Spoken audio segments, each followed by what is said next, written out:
22ஆம் வசனம்.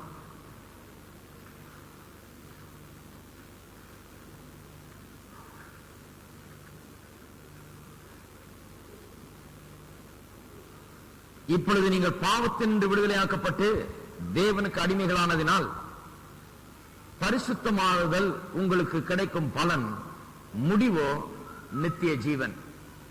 மறுபடியும் வாசிக்கிறேன், கவனிப்போம். இப்பொழுது நீங்கள் பாவத்தினின்று விடுதலையாக்கப்பட்டு தேவனுக்கு அடிமைகளானதினால் பரிசுத்தமாகுதல் உங்களுக்கு கிடைக்கும் பலன் முடிவோ நித்திய ஜீவன். ரோமர்களது நிருபத்தை முதலிருந்து படித்து வருகிறோம். 5ஆம் அதிகாரம் முதல் 8ஆம் அதிகாரம் வரை உள்ள அந்த பகுதிக்கு கிறிஸ்துவுக்குள்ளான வாழ்க்கை, லைஃப் இன் கிரைஸ்ட் என்று அதை நாம் அழைப்போம் என்று சொன்னேன். அந்த லைஃப் இன் கிரைஸ்ட், கிறிஸ்துவுக்குள்ளான வாழ்க்கை குறித்து இந்த அதிகாரங்கள் போதிக்கிறது. 5, 6, 7, 8 ஆகிய அதிகாரங்கள். அதிலே 6ஆம் அதிகாரம் குறிப்பாக அந்த கிறிஸ்துவுக்குள்ளான வாழ்க்கை எப்படி பரிசுத்தமான வாழ்க்கை, பரிசுத்தமாகுதலை குறித்து போதிக்கும் அதிகாரம் 6ஆம் அதிகாரம். பரிசுத்தமாகுதலை குறித்து போதிக்கும் போது அப்போஸ்தலனாகிய பவுல் சத்தியத்தை தெளிவாக இங்கே எடுத்து கூறுகிறார். 1 முதல் 11 வசனங்களிலே ஐடென்டிபிகேஷன், அதாவது கிறிஸ்துவோடு கூட நாம் எப்படி ஒன்றுபட்டிருக்கிறோம் என்று கூறுகிறார். அதன் பிறகு உள்ள வசனங்களிலே 6ஆம் அதிகாரத்திலே அதன் பிறகு உள்ள வசனங்களிலே எப்படி பரிசுத்தம் நடைமுறையிலே நமக்கு உண்டாகிறது என்பதை குறித்து போதிக்கிறார். ஒரு காரியத்தை நாம் இங்கு நினைவு வைத்துக் கொள்ள வேண்டும். நாம் 20, 21ஆம் வசனங்களை படித்த போது சொன்னோம், பரிசுத்த வாழ்க்கைக்குள்ளாக நாம் செல்லுவதற்காக அப்போஸ்தலனாகிய பவுல் நம்முடைய பழைய வாழ்க்கையை நினைவுபடுத்துகிறார். அதை குறித்து 3 காரியங்களை சொன்னார். ஒன்று, அது பயனற்ற வாழ்க்கை, ஃப்ரூட்லெஸ் லைஃப். இரண்டாவது, அந்த வாழ்க்கையை குறித்து இப்பொழுது நாம் வெட்கப்பட வேண்டியதா இருக்குது. அதை நினைத்து வெட்கக்கேடான வாழ்க்கையா இருந்தது அது, அதை நினைத்து வெட்கப்படுகிறோம், பெருமைப்படுகிறதில்லை. மூன்றாவது, அந்த வாழ்க்கை மரணத்துக்கு ஏதுவாக மரணத்தை நோக்கி நம்மை கொண்டு சென்றது. இதுதான் நம்முடைய பழைய வாழ்க்கை. அதை நினைச்சு பார்த்தாலே பாவம் செய்ய மாட்டோம் என்று சொல்லுகிறார். ஒரு நிமிஷம் பாவம் செய்யும்படியாக சோதனைகள் உண்டாகும் போது, வாய்ப்புகள் ஏற்படும் போது, நம்முடைய பழைய வாழ்க்கை எப்பேற்பட்ட வாழ்க்கையாக இருந்தது என்பதை குறித்த வர்ணனை 20, 21ஆம் வசனத்தில் கொடுக்கப்பட்ட விவரங்களை, சத்தியத்தை நாம் அறிந்து வைத்திருப்போம் என்றால் பாவத்துக்கு செல்ல மாட்டோம் என்கிறார். ஏன்? அது பயனற்ற வாழ்க்கை. பயனற்றதை நாம் போய் ஏன் செய்யணும்? திருப்பி பிரயோஜனம் இல்லாதது, எந்த வகையிலும் பயனற்ற ஒரு காரியத்தை நான் செய்ய மறுபடியும் விரும்பவில்லை. இரண்டாவது, அது வெட்கக்கேடானது. அதை செய்தேன் என்றால் என்னுடைய வாழ்நாள் முழுக்க நான் அதனுடைய கேவலத்தை, அதனுடைய வெட்கத்தை நான் சுமந்தவனாக இருக்க வேண்டும். ஆகையால் அதை நான் செய்ய விரும்பவில்லை. மூன்றாவது, அது மரணத்துக்கு ஏதுவாக என்னை நடத்துகிறது, தேவனை விட்டு என்னை பிரிக்கிறது. இப்போ பழைய வாழ்க்கையை நினைவுபடுத்திக் கொண்டால் புதிய வாழ்க்கைக்குள்ளே நம்மை செல்லும்படியாக அது உந்தி ஏவுகிறது. அதாவது பழைய வாழ்க்கை அவ்வளவு மோசமானதா இருக்கிறது, ஆகையால் அது வேண்டாம் என்று நாம் உதறி தள்ளுகிறோம். அந்த வாய்ப்பை வேண்டாம் என்று உதறி தள்ளிவிட்டு பரிசுத்தத்துக்குள்ளே நடக்கிறோம் என்று சொன்னார். இதுதான் போன வாரம் போதித்தேன். இந்த வாரம் என்ன சொல்றாரு? பழைய வாழ்க்கையை நினைவுபடுத்தல, இப்ப இந்த புதிய வாழ்க்கையை வர்ணிக்கிறார். புதிய வாழ்க்கையை விவரமாய் எடுத்து சொல்லுகிறார். அது என்ன என்று அந்த புதிய வாழ்க்கை அவர் சொல்லும் போது அவர் என்ன சொல்லுகிறார்? பாவத்திலிருந்து விடுதலையாக்கப்பட்டு தேவனுக்கு அடிமைகளானதினால் என்ன நடந்திருக்குதுன்னு சொல்றார். பாவத்திலிருந்து விடுதலையாக்கப்பட்டோம், தேவனுக்கு அடிமையாக்கப்பட்டோம், பரிசுத்தமாகுதல் அதன் மூலமாக நமக்கு வந்து கிடைக்கிறது. அதனுடைய முடிவோ நித்திய ஜீவன். இவர் சொல்லுகிற விதத்தை பார்த்தாலே, அதாவது பாவத்திலிருந்து விடுதலையாக்கப்பட்டு தேவனுக்கு அடிமைகளானோம், அப்படி ஆனதினால் பரிசுத்தமாகுதல் உங்களுக்கு கிடைக்கிறது, நித்திய ஜீவன் வந்து அதனுடைய முடிவா இருக்கிறது என்று சொல்லும் போது நன்றாய் கவனிக்க வேண்டும். புதிய ஏற்பாட்டில் பரிசுத்தத்தை குறித்த போதனை ஏதோ நாம் ஒரு அனுபவத்தை அடைய வேண்டும் என்கிற ரீதியிலே கிடையாது. பரிசுத்தத்தை குறித்து போதிக்கும் போது நீங்கள் பாவத்திலிருந்து விடுதலையாக்கப்பட வேண்டும் என்று போதிக்கவில்லை, பாவத்திலிருந்து விடுதலையாக்கப்பட்டு என்று போதிக்கிறார். அப்ப கிடைக்க போகிற விடுதலையை சொல்லல, விடுதலை இனிமே கிடைக்க வேண்டும் என்று சொல்லல, கிடைத்து விட்டது என்பதை அறிவிக்கிறது தான் புதிய ஏற்பாட்டு போதனை. நிறைய பேர் அங்கேயே தப்பாயிட்டாங்க. இதெல்லாம் போதித்துக் கொண்டே வருகிறேன். அங்கேயே தப்பு பண்ணிடுறோம். நாம என்ன நினைச்சுக்கிறோம்? நாம் ரட்சிக்கப்பட்டுட்டோம், பாவத்திலிருந்து இன்னும் விடுதலை, கிடைக்கல, அது கிடைக்க போகுது, அது கிடைக்க போகுது, இன்னும் கிடைக்கல, அந்த அனுபவம் கிடைக்க போகுது, கிடைக்க போகுது, கிடைக்க போகுதுன்னு சொல்லியே கெடுத்துக்கிறோம் நம்மளே. பரிசுத்தத்தை குறித்த போதனை அப்படி கிடையாது. பாவத்திலிருந்து விடுதலை கிடைக்க போகுதுன்னு கிடையாது, பாவத்திலிருந்து விடுதலை கிடைத்து விட்டது என்பதை குறித்த ஒரு வெளிப்பாடு விசுவாசிக்குள்ள உண்டாகும். அப்ப பரிசுத்தமாகுதல் உண்டாகும். ஏன் இன்றைக்கு பரிசுத்தமாகுதல் உண்டாகலன்னா, தப்பான உபதேசம். குதிரையை முன்னால கட்டி வண்டியை பின்னால கட்டுறதுக்கு போல, மாட்டை முன்னாடி கட்டி வண்டியை பின்னால கட்டுறதுக்கு போல, வண்டியை முன்னாடி கட்டி மாட்டை பின்னாடி கட்டியாச்சு. இப்ப ஹைனாலும் போதாது, அடி அடின்னு அடிச்சாலும் போதாது, இது என்ன பண்ணாலும் போதாது. இப்ப பாருங்க, இந்த மாட்டை கொண்டாந்து பின்னாடி கட்டிட்டு வண்டியை முன்னாடி கட்டிட்டு, அதாவது இன்னும் பாவத்திலிருந்து விடுதலை ஆக ரட்சிக்கப்பட்டிருக்கிற, பாவத்திலிருந்து வருகிற விடுதலை இனிமேல் கிடைக்க போகிறது என்று இப்படி நம்பிக்கொண்டு தவறான ஒரு காரியத்தை நம்பிக்கொண்டிருக்கிறவர்கள், நீங்க அவர்கள் என்ன பண்ணுவாங்க? எல்லாம் பண்ணுவாங்க. தலைகளாம் நிக்க சொன்னா கூட நிற்பாங்க, உபவாசம் இருப்பாங்க, ஒரு 3 நாள் ஜபம் போடலாம் போடுவாங்க, எல்லாம் பண்ணுவாங்க. ஆனா இந்த மாட்டை கொண்டாந்து முன்னால கட்ட மாட்டாங்க. எந்த சத்தியத்தை எப்படி விசுவாசிக்கணும் அப்படி விசுவாசிக்க மாட்டாங்க. அவங்க என்ன சொல்றாங்க? பரிசுத்தமாகுதுனா ஒரு 2 நாள் உபவாசம் போட்டா சரியா போகுது, பரிசுத்தம் தானா வரும். சத்தியத்தை கரெக்டா வர்ற வரைக்கும், சத்தியத்துல கரெக்டா வர்ற வரைக்கும் பரிசுத்தம் வராது. பரிசுத்தத்தை குறித்து ரோமர் 6ஆம் அதிகாரம் போதிக்கிற விதமாக புதிய ஏற்பாட்டிலேயே அவ்வளவு போதனை வேற எங்கேயும் கிடையாது. இதுதான் பரிசுத்தத்தை குறித்த அதிகாரம். அந்த பரிசுத்தத்தை குறித்த போதனையில் அப்போஸ்தலன் பவுல் தெளிவாய் சொல்லுகிறார், இது ஏதோ கிடைக்க போகிற ஒரு அனுபவம் அல்ல, கிடைக்க வேண்டிய அனுபவம் இல்ல, நான் பெறாத ஏங்கிக் கொண்டு என்றைக்கோ கிடைக்க போகிறது என்று காத்துக் கொண்டிருக்கிற ஒரு அனுபவம் அல்ல. விடுதலையாக்கப்படுகிறது, பாவத்திலிருந்து விடுதலையாக்கப்படுகிறது என்பது அது ஏற்கனவே விடுதலையாக்கப்பட்டு விட்டோம். இது அறிந்து கொள்ள வேண்டும். அதுதான் பரிசுத்தத்தை உண்டாக்கும். அதைத்தான் சொல்றாரு இங்க. நீங்கள் பாவத்திலிருந்து விடுதலையாக்கப்பட்டு தேவனுக்கு அடிமைகளானதனால் பரிசுத்தமாகுதல் உங்களுக்கு கிடைக்கும் பலன். ஏன் இந்த பரிசுத்தமாகுதல் என்கிற பலன் கிடைக்க மாட்டேங்குதுன்னா, பாவத்திலிருந்து விடுதலையாக்கப்பட்டோம், தேவனுக்கு அடிமையாக்கப்பட்டோம் என்கிற சத்தியத்தை இன்னும் அறியாமல் இருக்கிறதுனால், இனிமேதான் கிடைக்க போகுது, இனிமேதான் விடுதலையாக போறோம், இனிமேதான் எல்லாம் நடக்க போகுதுன்னு நம்புறதுனாலதான் பரிசுத்தமாகுதல் என்கிற பலனை பெறாது அநேகர் இருக்கிறார்கள். சரி, இங்க இந்த புதிய வாழ்க்கையை வர்ணிக்கிறார். கிறிஸ்துவுக்குள்ளான மனுஷனின் புதிய வாழ்க்கை, the description of the man in Christ. கிறிஸ்துவுக்குள்ளாக இன்றைக்கு வாழ்கிற மனுஷன் நீங்களும் நானும், அவர்களை குறித்த வர்ணனை விவரம். முதலாவது என்ன சொல்லுகிறார்? இந்த கிறிஸ்துவுக்குள்ளான மனிதன் ஒரு அபார மாற்றத்தை தன்னுடைய வாழ்க்கையில் அடைந்திருக்கிறான். He has gone through a remarkable change. இந்த கிறிஸ்துவுக்குள்ளான மனிதன் பாருங்க, இதுதான் சத்தியம். கிறிஸ்துவுக்குள்ளான மனிதன் யார், அவன் எப்படிப்பட்டவன், அவனுடைய நிலை என்ன என்பதை விளக்குகிறார். What is his condition in the man in Christ? கிறிஸ்துவுக்குள்ளான மனுஷன் எந்த நிலையில இருக்கிறான்? முதலாவது காரியம் என்ன? அவன் ஒரு பெரிய அபார மாற்றத்துக்குள்ளாகி இருக்கிறான். எத்தனை பேர் அது உண்மைன்னு சொல்றீங்க? நீங்க பெரிய அபார மாற்றத்துக்குள்ளாகி இருக்கிறீங்களா?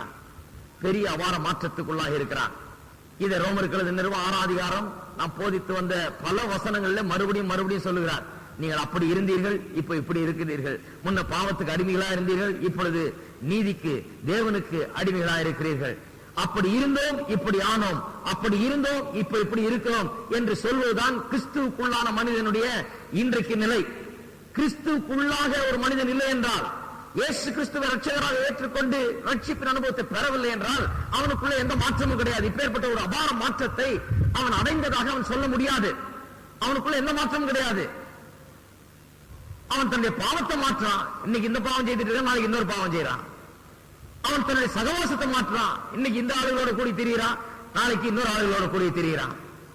அவன் தன்னுடைய இன்பங்களை மாற்றிக் கொள்கிறான். இன்றைக்கு இந்த காரியங்களில் இன்பத்தை பெறுகிறான், நாளைக்கு இன்னொரு காரியத்தில் இன்பத்தை பெறுகிறான்.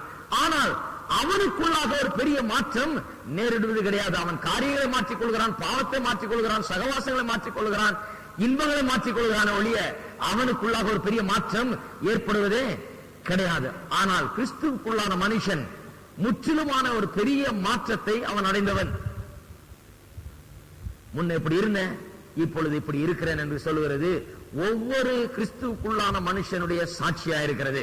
அந்த மாற்றத்தை குறித்து 2 காரியங்கள். கிறிஸ்துவுக்குள்ளான மனுஷன் ஒரு பெரிய மாற்றத்துக்குள்ளா இருக்கிறான் என்று சொன்ன அந்த மாற்றத்தை குறித்து 2 காரியங்கள்.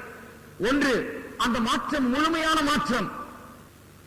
இது ஏதோ ஆல்டரேஷன் ஒர்க் அல்ல, அங்கங்க ஒட்டு போட்டு வைக்கல. ஏதோ முன்ன நல்லாதான் இருந்தாரு, முன்னே இவர் யோகியரா தான் இருந்தாருங்க, முன்னே நல்ல மனுஷன் தான், இப்ப கொஞ்சம் அதை கொஞ்சம் பாலிஷ் பண்ணி அங்கேயும் கொஞ்சம் நல்லா ஆக்கி இன்னும் கொஞ்சம் காரியங்கள்லாம் கூட சேர்த்து ஆல்டரேஷன், மாடிபிகேஷன், அடிஷன் எல்லாம் பண்ணி இப்போ இன்னும் கொஞ்சம் பெட்டரா இருக்கார். அப்படி கிடையாது, முற்றிலுமாய் உள்ள ஒரு மாற்றம். இதை குறித்து பவுல் அப்போஸ்தலன் 2 கொரிந்தியர் 5:17 சொல்லுகிறார், ஒருவன் கிறிஸ்துவுக்குள் இருந்தால் அவன் புதிய சிருஷ்டியாய் இருக்கிறான். இதை குறித்து E.W. கென்யன் என்கிற ஒரு பெரிய தேவனுடைய தாசன் இப்படியா சொல்லுகிறார், பழையவைகள் எல்லாம் ஒளிந்து போயின, எல்லாம் புதிதாயினு சொல்லி இருக்குது. ஒரு கிறிஸ்துவுக்குள் இருந்தால் ஒரு மனுஷன் புது சிருஷ்டியாய் இருக்கிறான், பழையவைகள் எல்லாம் ஒளிந்து போயின, எல்லாம் புதிதாயின என்று சொல்லுகிறது. அதை குறித்து E.W. கென்யன் சொல்லுகிறார், that means he is an entirely new kind of being. இதுவரை இல்லாத ஒரு புது விதமான ஒரு மனுஷன் இவன். இப்படி ஒரு ஆள் இருந்ததே கிடையாது, வரைக்கும் ஒரு மனுஷன் இருந்ததே கிடையாது. புது விதமான மனுஷன். he belongs to a new race, புதிய இனத்தை சேர்ந்தவன். he is a brand new species. அவன் ஒரு புதிய, எல்லா விதத்திலும் அவன் புதியவன் என்பதை அவர் சொல்லுகிறார். பாருங்க, கிறிஸ்துவுக்குள்ளாக இருக்கிறவன் அவ்வளவுக்கு அவ்வளவு புதியவன், அவ்வளவு அந்த அளவுக்கு புதியவன், முற்றிலும் மாற்றப்பட்டவன். ஏதோ சில காரியங்களை சேர்த்து சில காரியங்களை கழிச்சு கட்டி அல்லது சில காரியங்களை எடுத்து போட்டு சில காரியங்களை சேர்த்து ஒட்டு வச்சிருக்கோம், கொஞ்சம் மாத்தி இருக்கோம் இல்ல, முற்றிலுமாய் மாற்றப்பட்டவன். இதுவரை அவன் அப்படி இருந்ததில்லை, இன்றைக்கு அவன் அப்படி இருக்கிறான். புது சிருஷ்டியா இருக்கிறான், புது விதமான மனுஷனா இருக்கிறான், எல்லா விதத்திலும் அவன் புதியதா இருக்கிறான்.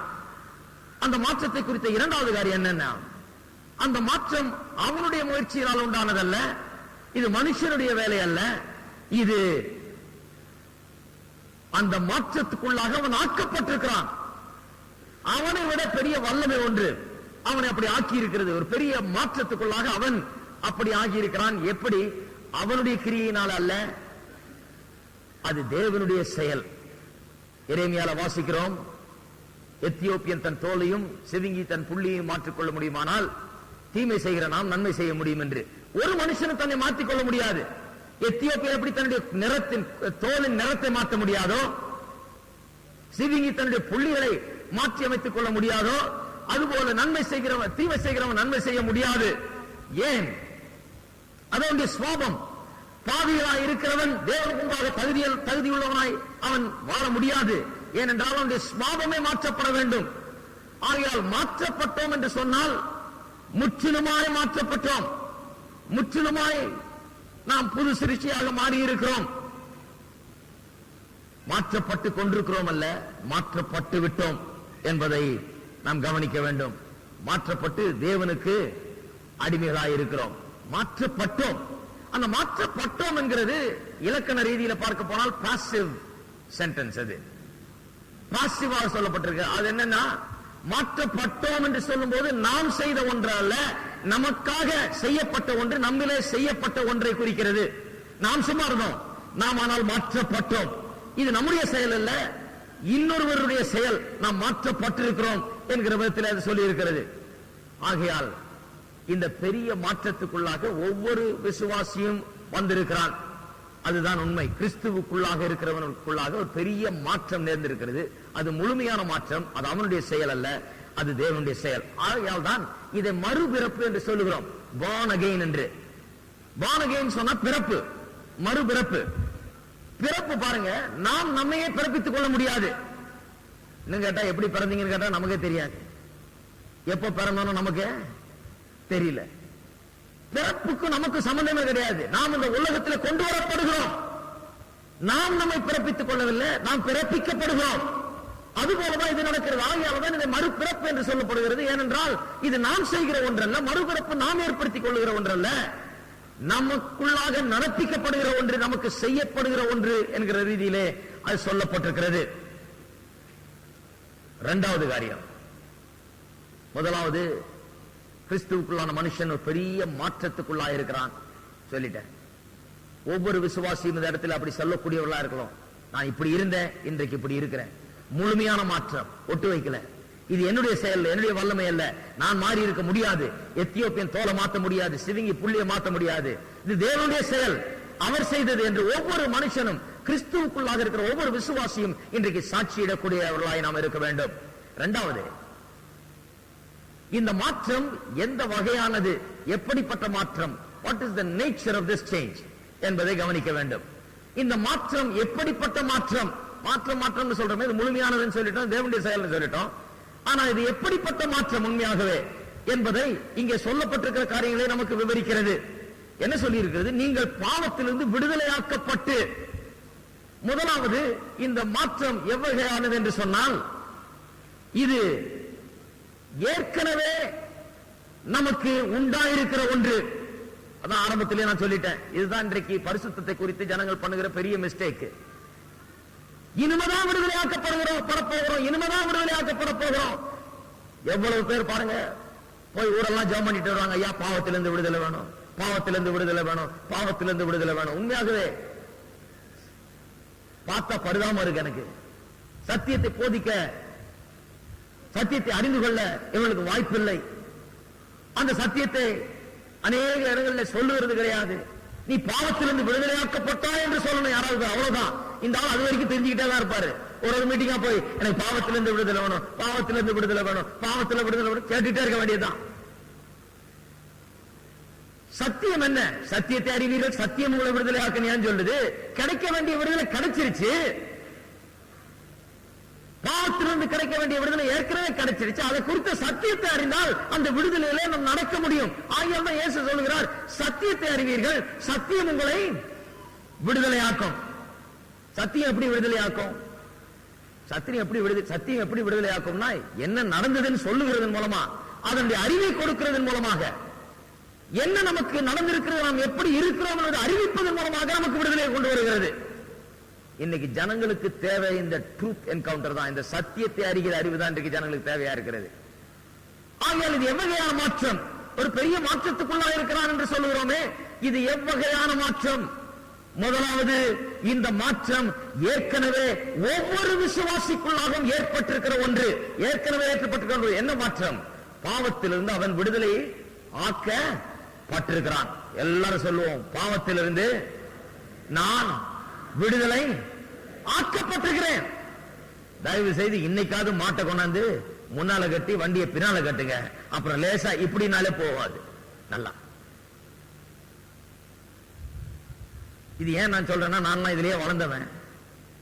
மாட்டை பின்னாடி கட்டிட்டு அடி அடி அடின்னு அடிச்சு போட்டு அதை உதைச்சு கோயில் எடுத்துட்டு வந்து அடிச்சு, மாட்டை பின்னாடி கட்டி மாண்டி முன்னாடி கட்டிட்டு ஒவ்வொரு ஞாயிற்றுக்கிழமையும் கோயிலுக்கு வரும்போது போட்டு தலையில அடிச்சா மாதிரி இருக்கும். நீ பாவி, நீ பாவி, பாவி, உன் உள்ளத்தை பாரு, உன் மனதை பாரு, உன் இருளை பாரு, உன்னுடைய அசிங்கத்தை பாரு, நீ உன் ஜீவி என்ன, நீ என்ன, கத்தருக்கு முன்னால் நீ எப்படி நிக்க முடியுமாக்கும், நீ நரகத்துக்கு போறியாக்கும், இப்படியாக்கும் அப்படியாக்கும், இதை தான் சொல்லி தீர்த்தோம். வெளியே போகும்போது நல்லா கூட்டு போய் பலார் பலார் பலார்னு 4 அறை கொடுத்து வெளியே அனுப்பிச்சு அப்படி இருக்கும். அந்த மாதிரி இருந்தது. கோயில் முடிஞ்சு போன உடனே அப்பா என்ன பிரசங்கையா அப்படின்னு போனோம். கொஞ்ச நாள் பொறுத்து என்ன ஆயிடுச்சு, இப்படி அறை கொடுக்கலன்னா பிரசங்கமே கேட்டது மாதிரி இல்ல. இப்படி போய் நீ பாவி, நீ பாவி, நீ பாவி, உனக்கு பாவத்திலிருந்து விடுதலை தேவை, நீ இன்னும் விடுதலை ஆகாத, உனக்குள்ள இருக்கிற இருள பாரு, உனக்கு இருக்கிற பிரச்சனையை பாரு, உனக்கு இருக்கிற அசிங்கத்தை பாரு, இப்படின்னு சொல்லி சொல்லி சொல்லி அரைன்னு அரைஞ்சு அடி அடின்னு அடிச்சு நொறுக்கலனா, நாங்க வெளியே வரும்போது என்ன இன்னைக்கு ஒரு அசைவே இல்லையே, ஒண்ணு நடக்கவே இல்லையே இன்னைக்கு. ஏன்னா அடி வாங்கி வாங்கி பழக்கப்பட்டு அடி வாங்கினாதான் கொஞ்சம் நல்லா இருக்கும், இதமா இருக்கும். பாருங்க, ஏற்கனவே நடந்து முடிந்த ஒன்று, பாவத்திலிருந்து விடுதலையாக்கப்பட்டது. இன்னைக்கு நமக்கு நடக்க வேண்டிய முக்கியமான காரியம் என்ன? பரிசுத்தத்தை குறித்து நாம் அறிந்து கொள்ள வேண்டிய முக்கியமான காரியம், பாவத்திலிருந்து விடுதலையாக்கப்பட்டு விட்டோம். விடுதலைக்காக காத்திருக்கல, விடுதலைக்காக ஜெபித்துக் கொண்டில்லை, விடுதலைக்காக உபவாசம் பண்ணி கொண்டில்லை. வேற எதுக்காக உபவாசம் பண்ணுங்க? பாவத்திலிருந்து விடுதலை ஆகிறதுக்காக இல்ல, விடுதலைக்காக கெஞ்சி கொண்டில்லை, விடுதலைக்காக எதிர்பார்த்துக் கொண்டில்லை, விடுதலை ஆக்கப்பட்டு விட்டோம். ஆக்கப்பட்டு விட்டோம்.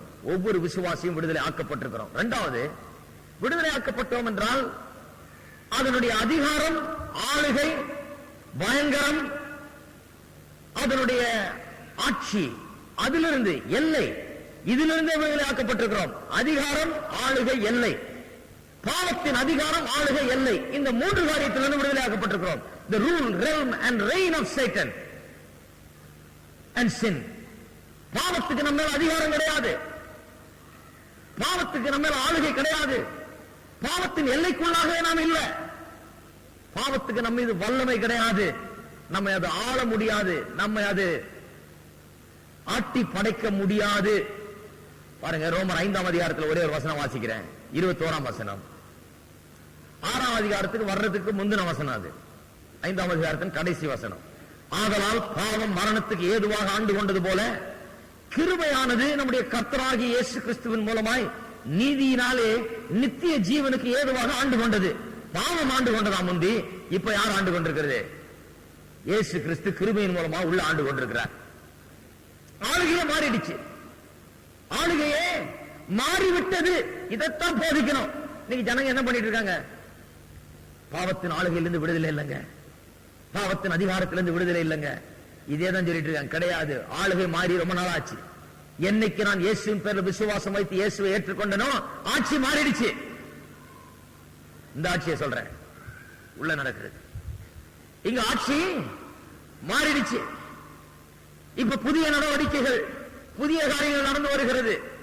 ஆளுகை வேற, இப்போ ஆட்சி வேற, இப்ப வேற விதமா நடக்குது காரியங்கள்லாம். எனக்குள்ளாக அந்த ஆட்சி மாறினது எப்பொழுது? இயேசுவை நான் ரட்சகராக ஏற்றுக்கொண்ட அந்த நேரமே அந்த ஆட்சி மாறிவிட்டது. பழைய அதிகாரிக்கு இப்ப வல்லமை இருக்குதா? எந்த விதமான வல்லமையும் கிடையாது. முன்ன ஆட்சியில் இருந்தவங்க இப்ப ஏதாவது வல்லமைய அதிகாரத்தை உபயோகப்படுத்த முடியுமா?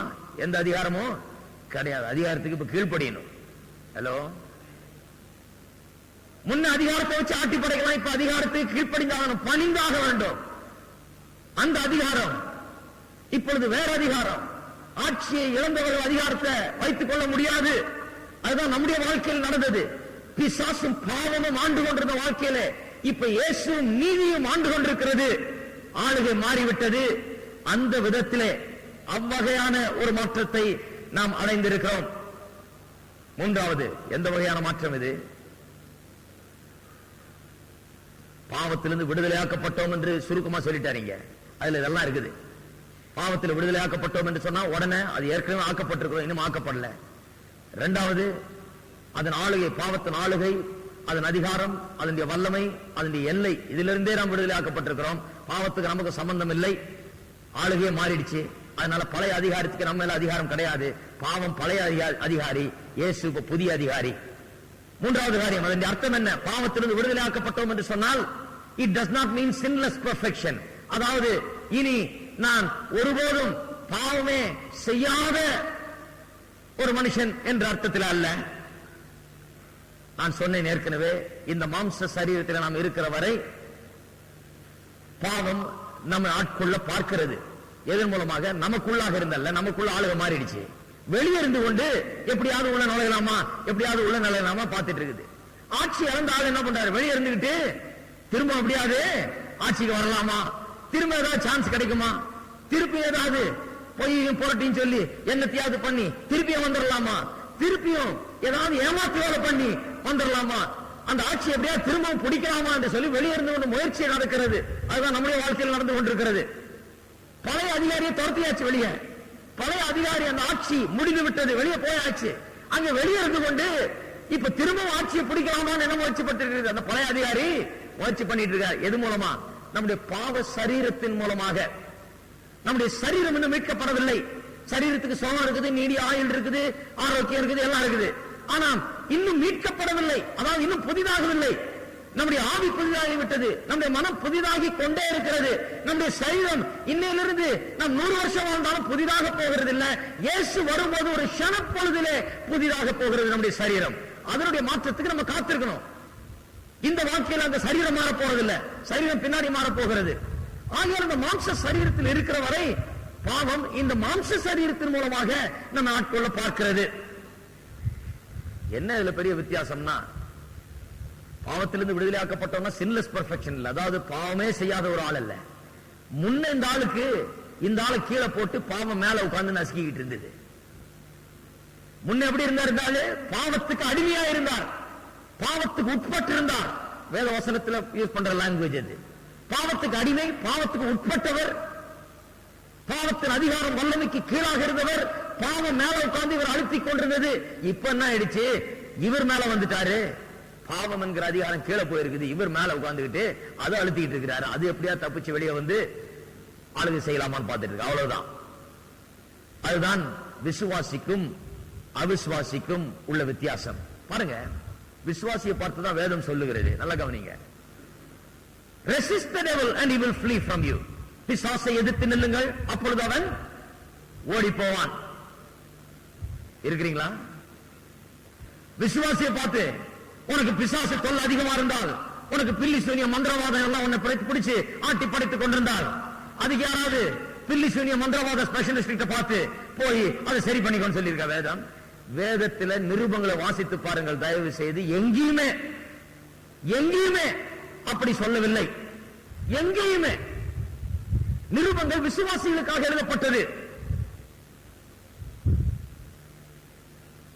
எங்கேயாவது அந்த நிருபங்கள்ல உனக்கு இந்த ஆவி இருக்குது, உனக்கு அந்த ஆவி இருக்குது, ஏதோ 2-3 ஆவி பிடிச்சிட்டு இருக்குன்னு நினைக்கிறேன், ஆகியால் எங்கேயாவது போய் அந்த 2-3 ஆவிய யாராவது துரத்து வாங்கலான்னு பாருங்க எழுதியிருக்கான்? கிடையாது. ஆவி பிடிக்க முடியாது. நமக்கு இருக்கிற ஒரே ஆவி என்ன ஆவி? பரிசுத்த ஆவி. வேற எந்த ஆவியும் கிடையாது. இப்ப வேற ஆவி இருக்குது, வேற ஆவி இருக்குதுன்னு சொல்ற ஆவிகளுக்கு வேற ஆவி இருக்குது ஒழிய நமக்கு வேற ஆவி இல்ல. நமக்கு ஒரே ஆவிதான், பரிசுத்த ஆவியை தவிர வேற எந்த ஆவி நமக்குள்ள கிடையாது. சத்தியத்தை சொல்லுகிறேன், கவனிக்க வேண்டும். வேதத்தில் எங்கேயுமே நிருபங்கள்ல விசுவாசிகளுக்கு எழுதப்பட்ட வேத நிருபங்கள்ல எங்கேயுமே விசுவாசியிலிருந்து அசுத்தாவி துரத்தப்படுவதாக எழுதப்படவே கிடையாது. ஆனா என்ன எழுதப்பட்டிருக்கிறது? விசுவாசி பிசாசை எதிர்த்து நிற்க வேண்டும் சொல்லுது. அப்போது அவன் ஓடி போவான்னு சொல்லி இருக்குது. இதை ஏன் சொல்ல மாட்டேறாங்கன்னு தெரியல. இருக்கிறீங்களா? எனக்கு அதுதான் சில நேரத்தில் உட்கார்ந்துகிட்டு நானே ஓலமிட்டுகிறது.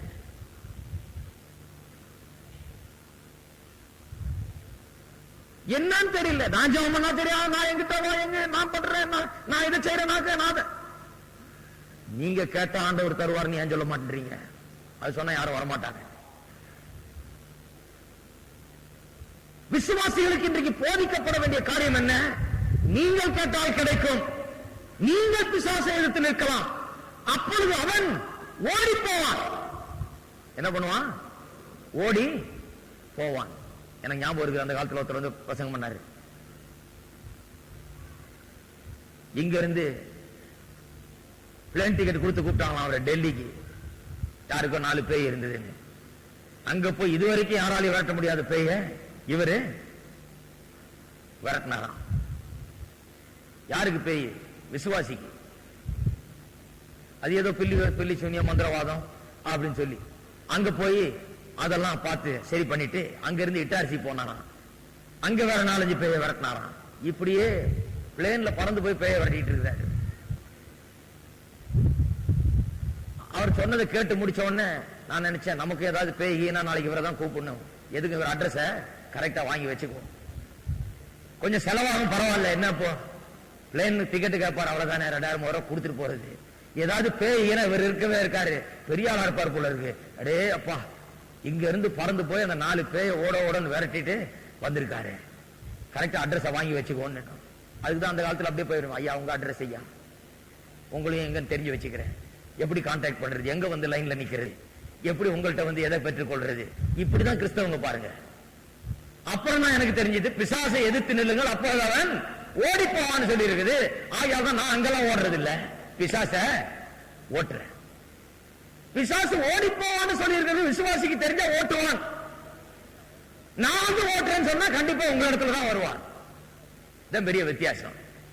இதுல ஏன் பிசாசு ஓடி போவான், நீங்க எதிர்த்து நில்லுங்க ஓடி போவான் யாரும் போதிக்க மாட்டேன்றாங்கன்னு தெரியல. என்ன சொல்ல வருகிறேன்? விசுவாசிக்கு தான் அது சொல்லப்பட்டிருக்கிறது, அவிசுவாசிக்கு அப்படி சொல்ல முடியாது. அவிசுவாசியை பார்த்து பிசாசை எதிர்த்து நில் அப்பொழுது அவன் ஓடி போவான்னு சொல்ல முடியாது. ஏன்னா இவன் என்ன பண்றான்? பாவத்துக்கு கீழே சிக்கி கொண்டு நசுங்கிட்டு இருக்கிறான். பிசாசு அவன் மேல உட்கார்ந்து நசுக்கிட்டு இருக்கிறான். அவனை பார்த்து பிசாசை எதிர்த்து நில்லு அப்பொழுது அவன் ஓடி போவான்னா அது நடக்காத காரியம். விசுவாசியை பார்த்து சொல்லுது. ஏன்னா விசுவாசி மேல இருக்கிற பிசாசு பாதத்துக்கு கீழே இருக்கிறான். அப்ப விசுவாசியை பார்த்து வேதம் சொல்லுகிறது, பிசாசை எதிர்த்து நில்லுங்கள் அப்பொழுது அவன் உங்களை விட்டு ஓடி போவான். 1 பேதுரு 5ஆம் அதிகாரத்தில் சொல்லப்பட்டிருக்கிறது. துரிதமாக வாசிப்போம். 1 பேதுரு 5ஆம் அதிகாரம் 8-9 வசனங்கள். தெளிந்த புத்தி உள்ளவர்களாயிருங்கள், விழித்திருங்கள். ஏனெனில் உங்கள் எதிராளியாகிய பிசாசானவன் கர்ச்சிக்கிற சிங்கம் போல் எவனை விழுங்கலாமோ என்று வகை தேடி சுற்றி திரிகிறான். எல்லாரையும் விழுங்க முடியாது, ஆகையால் தான் வகை தேடி சுற்றி அங்கங்க தேடிட்டு வந்துகிட்டு இருக்கிறான். இல்லையா? நிறைய தடவை சொல்லியிருக்க. வகை தேடி சுற்றி தெரிஞ்சிட்டு இருக்கிறான். ஏன் எல்லாரையும் விழுங்க முடியாதனாலதான். யாரை விழுங்கலான்னு பார்த்துட்டு இருக்கான். யாரை விழுங்குவான்? விசுவாசத்தில் உறுதியாயிருந்து அவனுக்கு எதிர்த்து நில்லுங்கள். உலகத்தில் உள்ள உங்கள் சகோதரத்தில் அப்படிப்பட்ட பாடுகள் நிறைவேறுகிறது என்று அறிந்திருக்கிறீர்களே. பாருங்க, விசுவாசத்தில் உறுதியாயிருந்து பிசாசை எதிர்த்து நில்லுங்கள். பாருங்க, தெளிந்த புத்தி உள்ளவர்களா இருங்கள், விழித்திருங்கள். உங்கள் எதிராளியாகிய பிசாசானவன் யாரை விழுங்கலாமோ என்று வகை தேடி சுற்றி திரிகிறான் அப்படின்னு சொல்லிட்டு அதுக்கு பயந்துகிட்டு இருங்கன்னு சொல்லல. என்ன சொல்லுகிறார்? உறுதியோடு, விசுவாசத்தில் உறுதியோடு அவனை எதிர்த்து நிற்க சொல்லி வேதம் சொல்லுகிறது. அதுதான் விசுவாசி.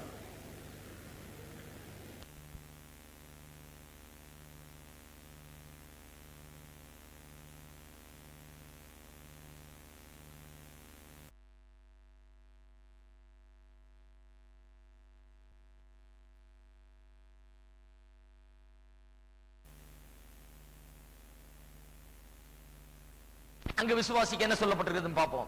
ஆனபடினாலே நீங்கள் மறுபடியும் அடிமைத்தனத்தின் நுகத்திற்குட்படாமல் கிறிஸ்து நமக்கு உண்டாகின சுயாதீன நிலைமையிலே நிலை கொண்டிருங்கள். Stand fast in the liberty. கிறிஸ்து உங்களை விடுதலையாக்கினாரே, அந்த விடுதலையிலே நிலை கொண்டிருங்கள் சொல்லி இருக்குது. அவிசுவாசியை பார்த்து இதை சொல்ல முடியாது. என்ன சொல்ல வருகிறேன்?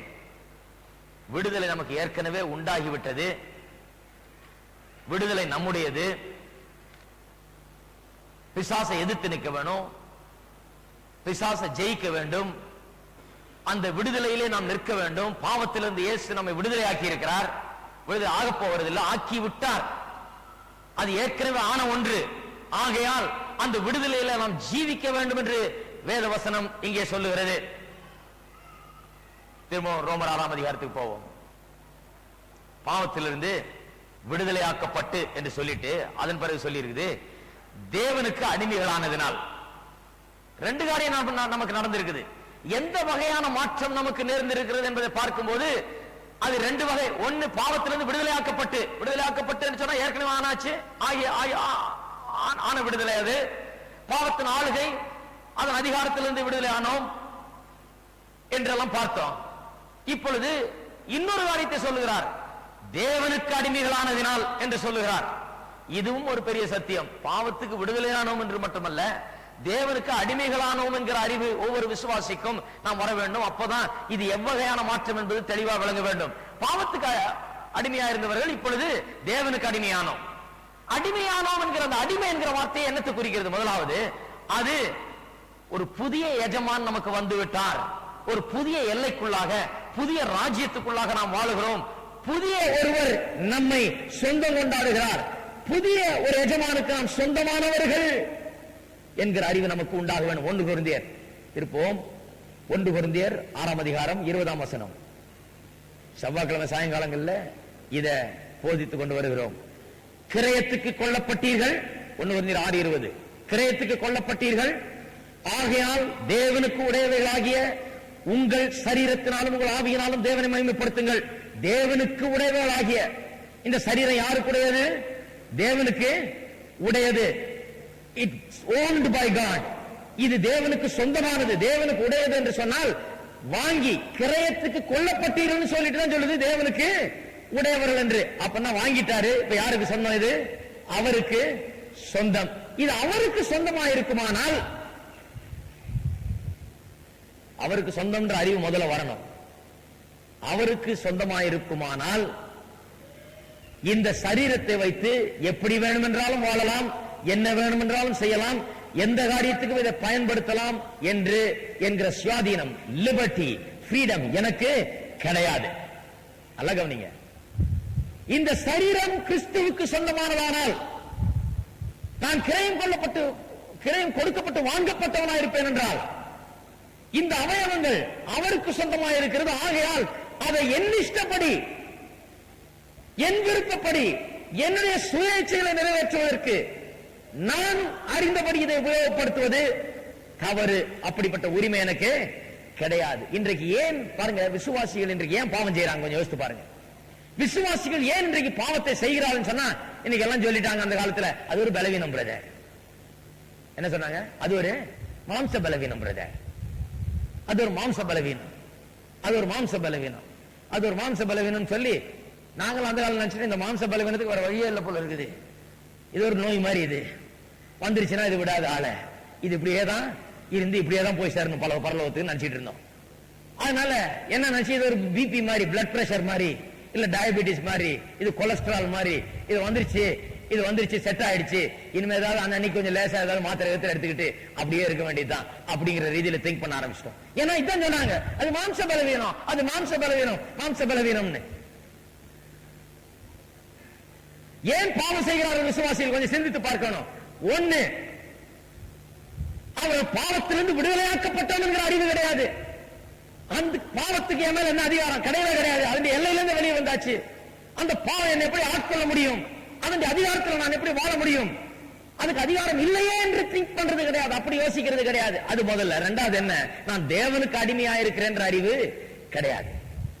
இது ஆண்டவர் விலை கொடுத்து வாங்கின சரீரமாச்சே, இது அவருக்கு சொந்தமாச்சே, அவர் என்கிட்ட கொடுத்து வச்சிருக்கிறார், அவ்வளவுதான். இதை இதுக்கெல்லாம் உபயோகப்படுத்துன்னு சொல்லி இருக்கிறாரு. அதுக்கெல்லாம் அவர் சொன்னதுக்கெல்லாம் உபயோகப்படுத்தாம அவர் எதுக்கெல்லாம் உபயோகப்படுத்த கூடாது என்று சொல்லுகிறாரோ, எதையெல்லாம் அவர் வெறுக்கிறாரோ, எதையெல்லாம் அவர் பகைக்கிறாரோ, அதற்கு நான் இந்த சரீரத்தை உபயோகப்படுத்தினால் அது சரியா? அது சரி கிடையாது. இது ஒரு நோக்கத்துக்காக கொடுக்கப்பட்டிருக்கிறது சரீரம். நல்லா கவனிங்க, சரீரம் எதுக்காக கொடுக்கப்பட்டிருக்கிறது? நோக்கத்துக்காக கொடுக்கப்பட்டிருக்கிறது. என்ன நோக்கம்? ஒருத்தர் சொல்றாரு, meat for the body, body for the meat. ஆகாரத்துக்காக வயிறும், வயிறுக்காக ஆகாரம், அதான் என் நோக்கம். கிடையாது கிடையாது கிடையாது. பைபிள்ல இருக்குங்களே, 1-6-20 வாசித்தீங்க, அதுக்கு முன்னால வாசித்து பாருங்க, இருக்குன்னு. பைபிள்ல தானே இருக்குது, வயிற்றுக்காக ஆகாரம், ஆகாரத்துக்காக வயிறும். அதான் நோக்கமா? கிடையாது. அதுதான் நோக்கம் நினைச்சா என்ன பண்ணுவோம்? ஆகாரத்தையே போட்டு நிறைச்சு இப்படி இருக்கும், ஃபுல் காஸ்பல் ஆயிடுவோம். நம்மளும் ரெண்டு கையிலையும் சுமக்க வேண்டியதாயிடும். அப்புறம் எந்திரிக்கும் போதும் இயேசுவேன்னு சுமந்து எந்திரிக்கணும். பாத்திருக்கீங்களா? உட்கார்ற ஆளுங்க, எந்திரிக்கிற ஆளுங்க சிலர். கிறிஸ்துவின் சரீரம் அது. அந்த கிறிஸ்துவின் சரீரத்துக்கு உட்கார்றதுக்கும் கஷ்டம், எந்திரிக்கிறதும் கஷ்டம். ஏசப்பா அப்படின்னு உட்காருவாங்க, ஏசையா எந்திரிக்கணும். அவர் தான் வந்து உட்கார வைக்கணும், தூக்கியும் விடணும், எந்திரிக்க விடணும். என்னத்துக்கு இந்த பாடு? Wrong doctorate. என்ன டாக்டரேட்? ஆகாரத்துக்காக வயிறு, வயிறுக்காக ஆகாரம் கிடையாது. அதுக்காக வந்த சரீரம். ஆமையா சாப்பிடறதுக்கு தான் சரீரம் கிடையாது. ஒருத்தர் எனக்கு சாப்பாடு போட்டுட்டே சொல்றார், சாப்பிடுறதுக்கு தானே சரீரம். விசுவாசி, என்ன பாஸ்டர் சாப்பிடுறதுக்கு தானே சரீரம், சாப்பிடுங்க பாஸ்டர். ஐயோ, வந்து பிரசங்க கேளுங்க. எப்படி சொல்றது? இவருக்கு சாப்பாடு பிரியாணியை போட்டுட்டே சொல்றாரு, சாப்பிடுறதுக்கு தானே சரீரம், சாப்பிடுறதுக்கான சரீரம். சரியா வாசிக்கல. எதுக்கு சரீரம்? இந்த சரீரம் கர்த்தருக்காக. கர்த்தருக்காக என்ன அர்த்தம்? கர்த்தர் வந்து உள்ள வாசம் பண்றதுக்காக. அதனாலதான் வயிறு இவ்வளவு பெருசா நிரப்பிக்க கூடாது, கொஞ்சம் கரெக்டா நிரப்பி கரெக்டா இருக்கணும். எந்திரிச்சு அங்க போனாருன்னா உடனே போற மாதிரி இருக்கணும். இயேசுவே அப்பப்பா இதெல்லாம் வேண்டியதில்லை. ஓடி சீக்கிரம் போய் சுவிசேஷத்தை சொல்லணும், ஓடி போய் சொல்ற மாதிரி இருக்கணும். இங்க ஓடி வா, இங்க போய் சொல்லணும், அங்க போய் ஓடி சொல்ற மாதிரி இருக்கணும். ஹலோ, இருக்கிறீங்களா? சிலர் நினைக்கிறாங்க, என்ன வம்பா போச்சு, கோயிலுக்கு வந்தா டயட்ல போட்டுருவார் போல இருக்கு, எல்லாமே மாறிடும் போல இருக்கு, சாப்பாட்டே விட வேண்டியதா இருக்கும் போல இருக்கு. அப்ப எதுக்கு சாப்பிடுறோம்? வயிற்றுக்காக ஆகாரத்துக்காக வயிறு, அது இப்படி சாப்பிடல. இயேசுவுக்காக வாழணும், இயேசுவுக்காக இந்த சரீரம் போகணும், இயேசுவை பிரசங்கிக்கணும், இயேசுவை எடுத்து சொல்லணும், அங்கங்க போகணும், வரணும், உழைக்கணும், இயேசுவுக்காக சாட்சியை வாழ வேண்டும். அதுக்கு எவ்வளவு தேவையோ அவ்வளவு சாப்பிட்டா போதும். நல்லா இருக்கு, இன்னும் கொஞ்சம் சாப்பிடு.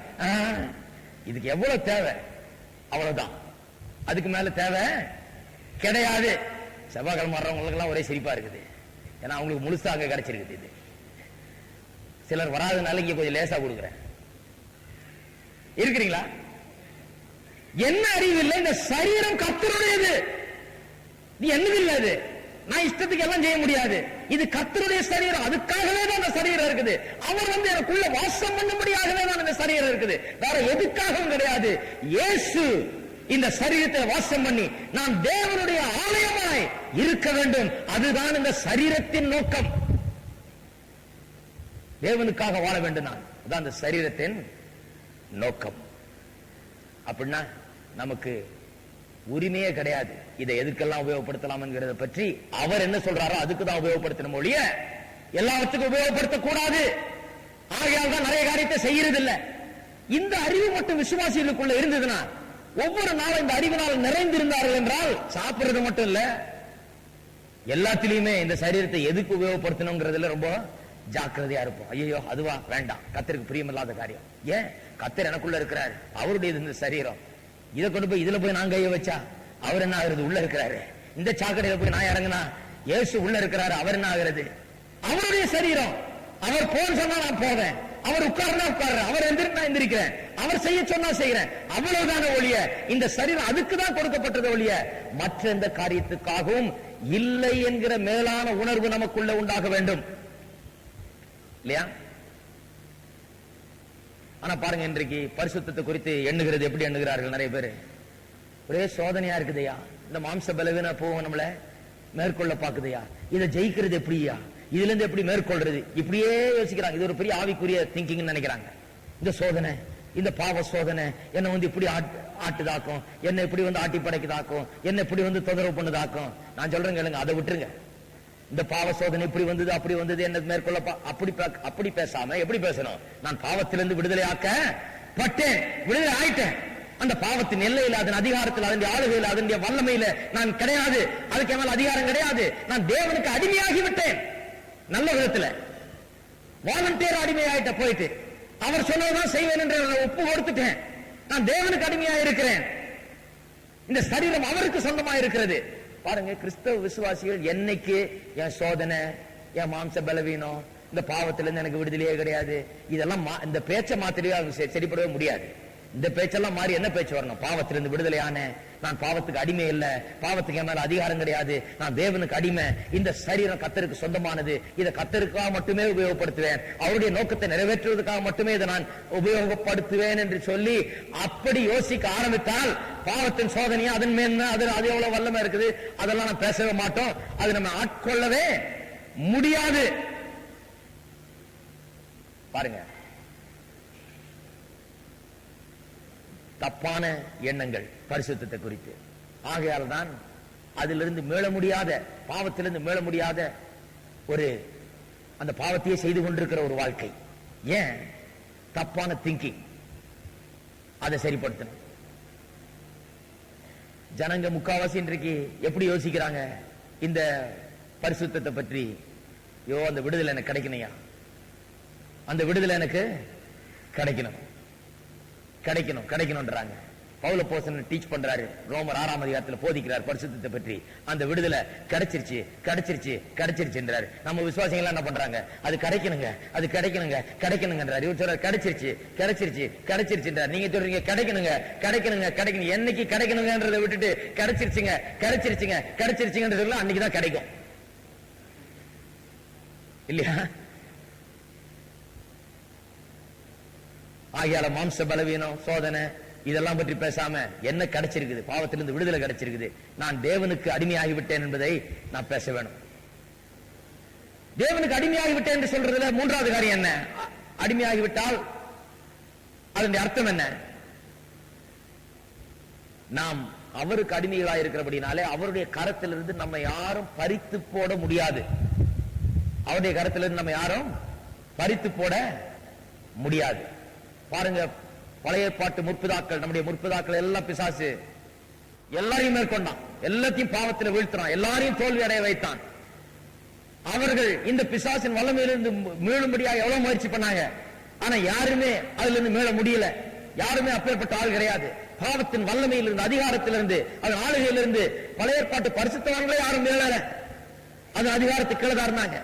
கர்த்தர் அவர்களை உபயோகப்படுத்தினார், அவர்களை எடுத்து இது பண்ணாரு, அவர்களுக்கு விசேஷ வல்லமைகளை கொடுத்தார், அவர்கள் அற்புதம் அடையாளங்கள் நடத்தினாங்க. ஆனா அந்த பாவத்திலிருந்து விடுதலை என்கிற அனுபவம் பழைய ஏற்பாட்டில் யாருக்குமே கிடையாது. புதிய ஏற்பாட்டு காலத்துக்கு வந்த பிறகு பிசாசு நினைச்சிட்டு இருந்தா இன்னும் எல்லாரையும் மனவர்க்கத்தையே நம்ம பாதத்துக்கு கீழே வச்சு அமுக்கிட்டு இருக்கலாம், யாரும் மேல முடியாது, ஒரு ஆள் கூட மேல முடியாதுன்னு நினைச்சிட்டு இருக்கான். அப்பதான் இயேசுவை சந்திக்கிறான். இயேசு வந்து இவனுடைய பாதத்துக்கு கீழே இல்லாதவர், அவர் நடந்து வர்றாரு. பிசாசே போன்றாரு, போக வேண்டியதா இருக்குது, ஓடுனா ஓட வேண்டியதா இருக்குது. இவன் அலறான், ஐயோ எங்க நேரம் வர்றதுக்கு முன்னால எங்களை விரட்டுறதுக்கு ஏன் நீர் வர்றீர் அப்படின்னு பிசாசின் ஆவிகள் கதறி கத்த ஆரம்பிக்கிறது. ஏன்? இயேசு ஒருவர் தான் அந்த பாவத்திலிருந்து முற்றிலுமாய், பாவத்தின் அதிகாரம் அதனுடைய ஆளுகையிலிருந்து, அதனுடைய ஆளுகையிலே இல்லாதவர்.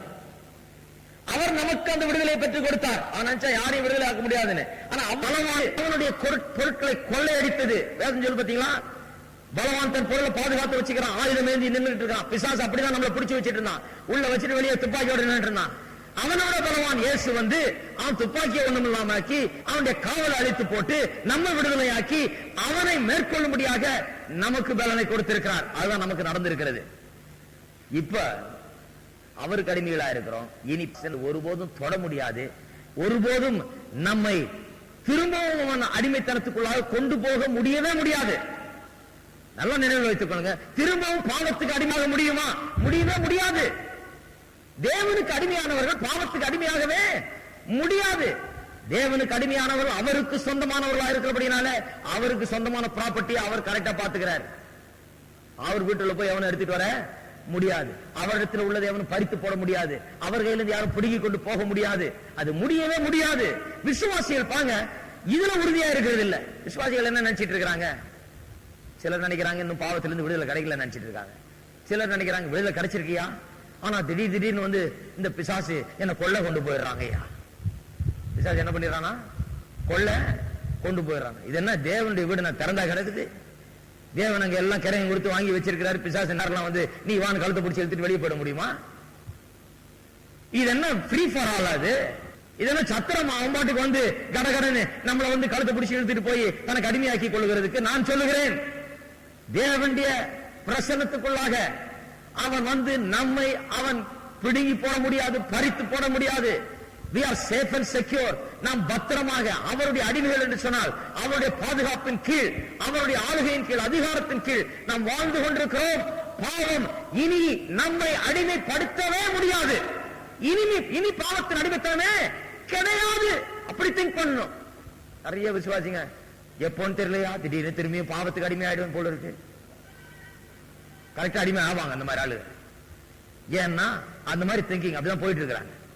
அடிமை ஆக முடியாது என்று வேத வசனம் நமக்கு திட்டவட்டமாக போதிக்கிறது. We are safe and secure. நித்தியமாக நம்முடைய எஜமானவர், நம்ம விலைக்கரையும் கொடுத்து வாங்கினவர் இனி விற்க போகிறதில்லை. என்றென்றைக்கு நம்முடைய எஜமான அவர் இருப்பார். கடைசியாக இந்த மாற்றம் கிறிஸ்துவுக்குள்ளா இருக்கிற விசுவாசி ஒரு பெரிய மாற்றத்துக்குள்ளா இருக்கிறான். முதல்ல சொன்னேன். இரண்டாவது எவ்வகையான மாற்றம்? பாவத்திலிருந்து விடுதலையாக்கப்பட்டிருக்கிறான், தேவனுக்கு அடிமையாக்கப்பட்டிருக்கிறான் சொல்லி அதுல பல காரியங்கள் சொன்னோம். அந்த வகையான மாற்றம் என்று அந்த மாற்றத்தின் மூலமாக அவனுக்கு இப்பொழுது அவனுடைய வாழ்க்கை பயனுள்ளதாக மாறி இருக்கிறது. அவன் அந்த வாழ்க்கையின் மூலமாக பெற்ற பயன் வெளியே தெரிகிறது. இப்போ வாழ்க்கை மாற்றப்பட்டது என்று மட்டுமல்ல, அந்த மாற்றம் அவ்வளவு அபாரமானது, இந்த வகையானது என்று சொல்லிட்டோம். ஆனா அந்த மாற்றம் ஏதோ உள்ளளவுல மட்டும் இல்ல, அவன் பெற்ற அந்த அபார மாற்றம் வெளியே அதனுடைய ஃப்ரூட், அதனுடைய கனி, அதனுடைய பிரதிபலிப்பு அவனுடைய வாழ்க்கையில வெளியே தெரிய ஆரம்பிக்கிறது. ஞாபகம் இருக்க, போன வாரம் நாம் சொன்னோம், இப்பொழுது உங்களுக்கு வெட்கமாக தோன்றுகிற காரியங்கள்னாலே அக்காலத்தில் உங்களுக்கு என்ன பலன் கிடைத்தது என்று கேட்கிறார் 21ஆம் வசனத்துல. என்ன பலன் கிடைச்சது? அதனால என்ன வந்தது? வெட்கம் தான் வந்தது, கேவலம் தான் வந்தது, வேற பயன் ஒன்றும் கிடையாது. பயனற்ற வாழ்க்கை. இன்னைக்கு அதே கேள்வியை கேட்டா, இன்றைக்கு நீங்கள் விசுவாசிக்கிற காரியங்கள் மூலமாக, இன்றைக்கு உங்களுக்கு கிறிஸ்துவுக்குள்ளாக உண்டாயிருக்கிற வாழ்க்கையின் மூலமாக, இன்றைக்கு உங்களுக்கு ஏற்பட்டிருக்கிற ரட்சிப்பின் மூலமாக உங்களுக்கு என்ன பயன் வந்ததுன்னு கேட்டா, நிச்சயமா பயன் உண்டாயிருக்கிறது. இப்போ இருக்கிறது, பயன் உண்டாயிருக்கிறது. அதைத்தான் நீங்க சொல்லுகிறார். பரிசுத்தமாக்குதல் உங்களுக்கு கிடைக்கும் பலன் என்று சொல்லுகிற வார்த்தை, இந்த கிறிஸ்துவுக்குள்ளான மனுஷன் அவன் பாவத்திலிருந்து விடுதலையாக்கப்பட்டு தேவனுக்கு அடிமையானதுனாலே அவனுக்கு ஏற்பட்டிருக்கும் பலன், the result இங்கே சொல்லப்படுகிறது. என்ன ரிசல்ட்? பரிசுத்தமாகுதல் தான் ரிசல்ட். அவனுக்கு என்ன வந்து கிடைச்சிருக்குது? பரிசுத்தமா. எப்படி வந்து கிடைச்சது? பாவத்திலிருந்து விடுதலையாக்கப்பட்டு தேவனுக்கு அடிமையானதுனால அந்த ரிசல்ட் என்ன? பரிசுத்தமாகுதல்.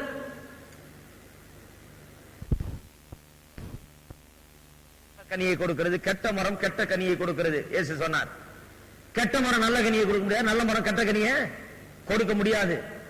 மரம் எப்படி இருக்குதோ அப்படிதான் அதனுடைய கனி இருக்கும். ஆகையால் அந்த மாற்றம் உண்டான பிறகுதான், மறுபிறப்பு என்கிற மாற்றம் உண்டான பிறகுதான் நல்ல கனி உண்டாகிறது, உண்டாக முடியும் என்று வேதம் நமக்கு திட்டவட்டமாய் போதிக்கிறது. ஆகையால இந்த மாற்றம் அடிப்படை அவசியம். மறுபிறப்பு என்பது நாம் கனி கொடுக்கும் வாழ்க்கையை கொண்டு வருவதற்கு அல்லது பரிசுத்தமாகுதல் உண்டாவதற்கு நம்ம நடத்தக்கூடிய அனுபவமாக இருக்கிறது. அந்த அனுபவம் இல்லாமல் பரிசுத்தமாகுதல் நமக்கு உண்டாக முடியாது, அந்த கனி உண்டாக முடியாது, அதை வெளியே யாரும் காண முடியாது. பரிசுத்தமாகுதல் மறுபிறப்பிலே தான் ஆரம்பிக்கிறது. இரண்டாவது அவர் சொல்லுகிறார் 22ஆம் வசனத்திலே, தமிழ் எப்படி சொல்லியிருக்கு, உங்களுக்கு கிடைக்கும் பலன் என்று. ஆங்கிலத்திலே யூ ஹேவ் ஃப்ரூட் என்று சொல்லப்பட்டிருக்கிறது. அப்படி என்று சொன்னால் கிடைக்கும் பலன் என்கிறது கொஞ்சம் மிஸ்லீடிங்கா இருக்குது, அது கொஞ்சம் வேற மாதிரி அர்த்தத்தோட சொல்லப்பட்டது போல தெரியுது. ஆனா உள்ளான அர்த்தம் என்ன? இது உங்களுக்கு கிடைத்திருக்கிற பலன், கிடைத்திருச்சு, கிடைத்திருக்கிற பலன். கனி இல்ல கனி இல்ல கனி இல்ல என்று சொல்லுவது தப்பு, கனி இருக்குதுன்னு வேதம் சொல்லுகிறது. உங்களுக்கு கிடைத்திருக்கிறது. ஒவ்வொருவரும் கிறிஸ்துவுக்குள்ளான மனுஷன் ஒவ்வொருவரும் கனி உள்ளவனா இருக்கிறான். பரிசுத்தமாகுதல் என்பதுதான் அவனுக்கு உண்டான கனி. யோவான் 15ஆம் அதிகாரத்திலே, நான் திராட்சை செடி நீங்கள் கொடிகள், நீங்கள் என்னில் நிலைத்திருந்தால் மிகுந்த கனி கொடுப்பீர்கள் சொல்லி இருக்குது. மிகுந்த கனி கொடுக்கிற அனுபவம் தேவைதான். ஆனா கனி இல்லை என்று சொல்ல முடியாது. ஒவ்வொரு விசுவாசிகளாகவும் கனி இருக்கிறது. கனி இல்லைன்னா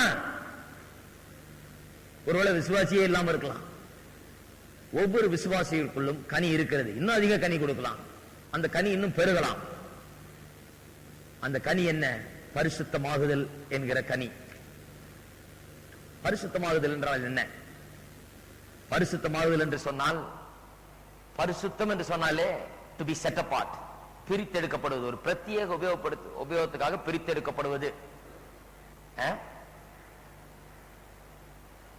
பரிசுத்தமாகுதல் என்று சொன்னால் பிரித்தெடுக்கப்படுவது. தேவாலயத்திலே தட்டுமுட்டு சாமான்கள் அந்த காலத்துல வச்சிருந்தாங்க, அதெல்லாம் பிரித்தெடுக்க, அதை எல்லாத்துக்கும் உபயோகப்படுத்தக்கூடாது. அதுல போய் நம்ம சோறும் சாம்பாரம் போட்டு சாப்பிட்டு இருக்க முடியாது. அது தேவாலயத்தில் உபயோகப்படுத்துகிற தட்டுமுட்டு சாமான்கள். அது அங்கதான் உபயோகப்படுத்தப்பட வேண்டும், வேற எதுக்கு உபயோகப்படுத்தப்பட முடியாது. தேவனுக்காக உபயோகப்படுத்தப்படுகின்றது. மலையிலிருந்து தேவன் மோசையோடு பேசினார், சீனாய் மலையிலிருந்து. அந்த மலையே அப்படியே சுத்திலும் பார்டர் போட்டு யாரும் நெருங்காதபடி பண்ணிட்டாங்க. நெருங்க கூடாது, இந்த மலை கர்த்தருடைய மலை, இது கர்த்தர் பேசக்கூடிய மலை, இது கர்த்தர் வாசம் பண்ணுகிற இடம் என்று சொல்லி அப்படி ஆக்கிட்டாங்க. பரிசுத்தம்னா அதுதான், பிரத்யேக உபயோகத்துக்காக பிரித்தெடுப்பது. எல்லாத்துக்காக உபயோகப்படுத்துறது இல்ல, ஒரு உபயோகம், ஒரு பிரத்யேக உபயோகத்துக்காக அதை பிரித்தெடுப்பது, தனியாக வைப்பது. நம்முடைய வாழ்க்கையில பரிசுத்தம் என்றால் என்ன அர்த்தம்? அப்ப நம்முடைய வாழ்க்கையை கர்த்தருக்காக பிரித்தெடுக்கப்பட்டிருக்கிறது. எதெல்லாம் செய்யக்கூடாதோ அந்த காரியங்களில் இருந்து விலகி, தூரமாய் போய் அதை விலகி விட்டு ஓடி, எதையெல்லாம் செய்யணுமோ அந்த காரியங்களில் இன்னும் அதிகமாக ஈடுபட்டு, கலாத்தியர் 5ஆம் அதிகாரத்தில் சொல்லப்பட்டிருக்கிறது போல மாம்சத்தின் கிரியைகளை ஆவன என்று சொல்லி, விபச்சாரம், வேசித்தனம் அப்படின்னு பல வித காரியங்கள் சொல்லப்பட்டிருக்கு. மாம்சத்தின் கிரியைகள் அவைகள், அவைகளை விட்டு விலகி ஆவியின் கனி அன்பு, அந்த அன்பு என்கிற ஆவியின் கனி, அதன் மூலமாக வரக்கூடிய கனிகள், அவைகளிலே இன்னும் அதிகமாக நாம் பெருகுகிறோம். இதுதான் பரிசுத்தமாகிறது. ஆகையால் தான் பரிசுத்தமாகிறதுல புரோகிரசிவ் என்று சொல்லுகிறார்கள், தொடர்ந்து நடக்கக்கூடிய ஒன்று. தொடர்ந்து என்ன நடந்து கொண்டிருக்கிறது பாருங்க. நீங்கள் இன்றைக்கு என்ன நிலையில இருக்கிறீங்க என்கிற அறிவு வந்துருச்சுன்னா, நாம் இன்றைக்கு கிறிஸ்துவுக்குள்ளாக இருக்கிறோம். கிறிஸ்துவுக்குள்ளாக இருக்கிறவன் எப்படி பெரிய மாற்றத்துக்குள்ளாக இருக்கிறேன். அந்த மாற்றம் என்றால் என்ன? நான் பாவத்திலிருந்து விடுதலையாக்கப்பட்டிருக்கிறேன், தேவனுக்கு அடிமையாக இருக்கிறேன் என்று சொல்லி உணர்ந்து விட்டால், அந்த சத்தியத்தை புரிந்து கொண்டு விட்டால், அதனுடைய அறிவு நம்மை மனதை நிறைக்குமானால், நம்முடைய உள்ளத்தை அந்த அறிவு நிறைக்குமானால், நான் பாவத்திலிருந்து விடுதலையாக்கப்பட்டேன், தேவனுக்கு அடிமையாக இருக்கிறேன், பாவத்திலிருந்து விடுதலை தேவனுக்கு அடிமை, பாவத்திலிருந்து விடுதலை தேவனுக்கு அடிமை என்கிற எண்ணம் நம்முடைய உள்ளத்தை நிறைக்குமானால், அதன் மூலமாக நிச்சயமாக பரிசுத்தமாகுதல் என்கிற பலன் உண்டாகும். அப்ப என்ன பரிசுத்தமாகுதல் எப்படி உண்டாகும்? நான் இன்னைக்கு சொல்லலாம், யார் யாரெல்லாம் பரிசுத்தமாகணும், யார் யாரெல்லாம் இந்த அனுபவத்தை பெறணும், கொஞ்சம் முன்னால வாங்க, உங்களுக்கு ஜெபம் பண்றேன்னு சொல்லலாம். அப்போ ஒரு பெரிய ஆல்டர் கால் இருக்கும், இங்க பெரிய ஆல்டர் கால் இருக்கும். நிறைய பேர் முன்னுக்கு வரலாம், நான்லாம் பரிசுத்தமாக விரும்புறேன், சரி, அது உங்களுடைய நல்ல எண்ணத்தை காமிக்குது, என்னுடைய நல்ல எண்ணத்தையும் அது காமிக்கலாம். ஆனா அது என்ன அச்சீவ் பண்ணுது? What does it achieve? வேதம் அப்படிதான் போதிக்கிறதா? கிடையாது. வேதம் என்ன சொல்லுகிறது? பரிசுத்தமாகுதல் வேணுமா? இன்னைக்கு என்ன அவசியம்? ரொம்ப ஆற்றல போய் முழங்கால் படுறது இல்ல. பரிசுத்தமாகுது, ஏற்கனவே ரட்சிக்கப்பட்டாச்சு. பரிசுத்தமாகுதல் அவசியம் என்றால் என்ன தேவை? இன்றைக்கு அதை கொண்டு வரக்கூடிய வெளிப்பாடு சத்தியம் தேவை. ஒரு காரியத்தை புரிந்து கொள்ளணும். நான் பாவத்திலிருந்து விடுதலையாக்கப்பட்டேன், தேவனுக்கு அடிமை. இதெல்லாம் எதுக்கும் உபயோகப்படுத்த முடியாது, கர்த்தருக்கு தான் உபயோகப்படுத்த முடியும். பாவத்திலிருந்து விடுதலையாக்கப்பட்டேன், தேவனுக்கு அடிமை என்கிற அறிவு தான், அதனுடைய வெளிப்பாடு தான் அவசியம் ஒழிய இன்னைக்கு ஏதோ ஒரு புதிய அனுபவம் என்ற அவசியம் இல்ல. ஏதோ ஒரு புதிய அனுபவத்துக்காக நம்ம காத்தில்ல. இந்த வெளிப்பாடு அறிவு நமக்குள்ளே உண்டாகும் போது அதனுடைய பலன் பரிசுத்தமாகுது. ஆட்டோமேட்டிக் அது. இந்த வெளிப்பாடு, இந்த அறிவு உண்டாயிடுச்சுன்னா, இதனால் நிறைஞ்சிருந்தோம்னா ஆட்டோமேட்டிக்கா இதுல நடப்போம், பரிசுத்தத்துல நடப்போம். இந்த சத்தியம் நம்ம விடுதலை ஆக்குகிறது. சத்தியம் நம்ம சத்தியத்தில் நடக்கும்படியாக செய்கிறது. நாம் எல்லாரும் எழுந்து நிற்போம்.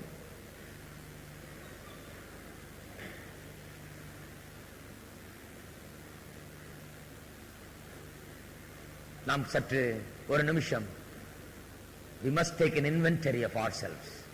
நாம் என்ன அறிஞ்சு வச்சிருக்கிறோம் பார்க்கணும். அதனால தான் வாழ்க்கையே ஒருவேளை கோளாறுல இருக்கலாம். நிறைய பேருடைய பிரச்சனையை ஏதோ நான் கொஞ்ச நேரம் கை வச்சு ஜெபம் பண்றதுனால சரியாயிடும்னு சொல்றதுக்கு வரல. நான் அதுக்கெல்லாம் நான் பாஸ்டா இருக்கிறேன். அப்படி ஆகுனா ரொம்ப வசதி தான். நான் பாட்டு இங்கே உட்காந்துக்கிட்டு கரெக்டா வரிசையா வர சொல்லி செய்து முடிச்சிருவேன். ஏன் சத்தியத்தை இவ்வளவாய் நான் போதிக்க விரும்புகிறேன்னு சொன்னா வேற ஒண்ணும் இல்ல, இதுலதான் விடுதலை இருக்குது. இது அறிந்தாதான் விடுதலை. சத்தியத்தை அறிவீர்கள், சத்தியம் உங்களை விடுதலையாக்கும். இன்றைக்கு நம்ம கட்டி வைத்திருக்கிறது என்ன? பிசாசு நம்ம கட்டல, பாவம் நம்ம கட்டி வைத்தில்ல, நம்முடைய அறியாமை தான் நம்ம கட்டி வைத்திருக்குது. இன்றைக்கு ஏன் இன்னும் பாவ வாழ்க்கை வாழ்கிறார்கள் அநேகர்கள்? அறியாமை. என்ன நடந்ததுன்றதை பற்றி ஒரு அறிவே இல்லை. பாவத்திலிருந்து விடுதலை ஆக்கப்பட்டிருக்கிறோம், தேவனுக்கு அடிமையான ஒன்று அறிவு இன்னும் வரல. ஒருவேளை அதனாலதான் ஒருவேளை வெற்றி இல்லாத வாழ்க்கை இருக்கலாம்.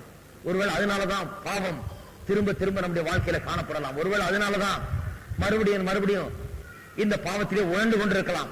சிந்தித்து பார்க்க வேணும். இன்றைக்கு அதை மாத்தணும். நம்ம எல்லாரும் ஒரு நிமிஷம் தலைவணங்கி ஜெபிப்போம். இந்த சத்தியம் நாம் கேட்டோம். பரிசுத்த ஆவியானவர் தான் இந்த சத்தியத்தை நமக்குள்ளாக பேசட்டும். ஆவியானவரே, பாவத்திலிருந்து நான் விடுதலையாக்கப்பட்டேன் என்ற சத்தியத்துக்கு இந்த மனக்கண்களை திறந்தருளும் என்று நாம் கேட்போம். நான் விடுதலையாக்கப்பட்டேன், பெரிய மாற்றத்துக்குள்ளாக இருக்கிறேன்.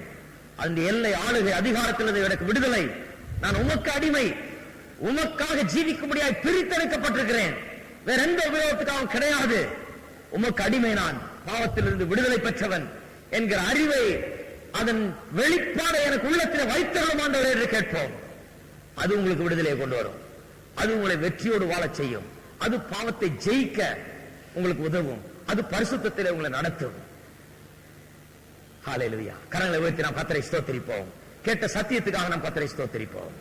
ஸ்தோத்திரம் கர்த்தாவே, உமக்கு ஸ்தோத்திரம், ஸ்தோத்திரம், ஸ்தோத்திரம் தேவனே, ஸ்தோத்திரம், ஸ்தோத்திரம் கர்த்தாவே, ஸ்தோத்திரம் தேவனே, உமக்கு ஸ்தோத்திரம்.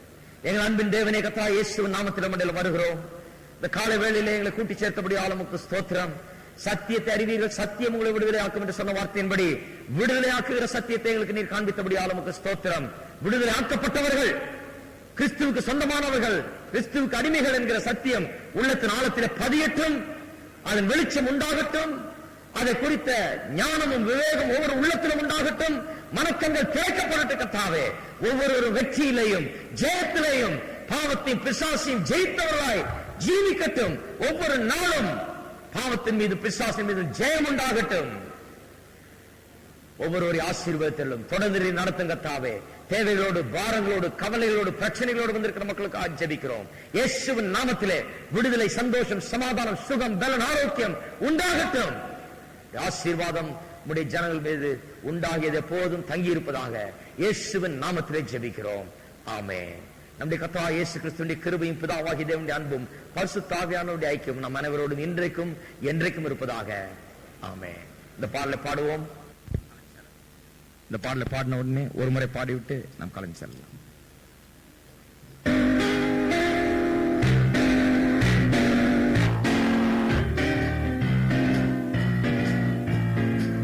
கர்த்தரும் எங்கெங்கும் என்ற உணர்வு இன்றெங்கும் உயிர் தேடுதலின் வல்லமை ஆசை அசைவாடுதே இவ்வேளை கிறிஸ்தேசு மகிமை பாடவே கிறிஸ்து இயேசு மகிமை பாடவே. கர்த்தர் ஆசீர்வதிப்பார்.